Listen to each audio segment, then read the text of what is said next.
ఎట్లా అయితే అన్యాయాన్ని ప్రశ్నించాలో అట్లానే మనవాడు అనుకున్నప్పుడు ఒక మేధావి రిటైర్డ్ సుప్రీంకోర్టు జస్టిస్గా పనిచేసినటువంటి వ్యక్తి సుదర్శన్ రెడ్డి గారు, మరి అటువంటి బిడ్డకు వైస్ ప్రెసిడెంట్ ఆఫ్ ఇండియాగా ఒక కంప్లీట్ ఆపోజిషన్ పార్టీ అభ్యర్థిగా దేశంలో ఉన్నటువంటి అనేక పార్టీలు సపోర్ట్ చేసినటువంటి వ్యక్తి గెలవాలని కోరుకోవడం కూడా అది డెఫినెట్గా ఒక పాజిటివ్ ప్రాంతీయవాదం అవుతుందని చెప్పి నేను మనస్ఫూర్తిగా భావిస్తూ ఉన్నాను. ఇది పార్టీలకు అతీతంగా తెలంగాణ బిడ్డ కాబట్టి ఆయనకు ఒక అవకాశం వచ్చింది కాబట్టి. అంటే నేను ఒక వ్యక్తిని ఎప్పుడు జీవితంలో మర్చిపోలేను. శేషన్ గారు అని ఉండే, టిఎన్ శేషన్ గారు అని. ఆయన వచ్చేంత వరకు కూడా ఎవరికి అసలు భారతదేశంలో ఎలక్షన్ కమిషన్ అని ఒకటి ఉందని మా సామాన్య ప్రజలకు తెలియదు. కానీ ఆయన వచ్చిన తర్వాత ఆ పోస్టుకు వన్నే వచ్చింది.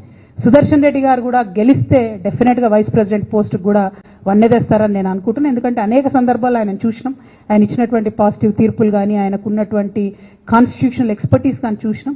అటువంటి అవకాశం వారికి వస్తే బాగుంటుందని చెప్పి మనస్ఫూర్తిగా నేను కోరుతా ఉన్నాను. At the same time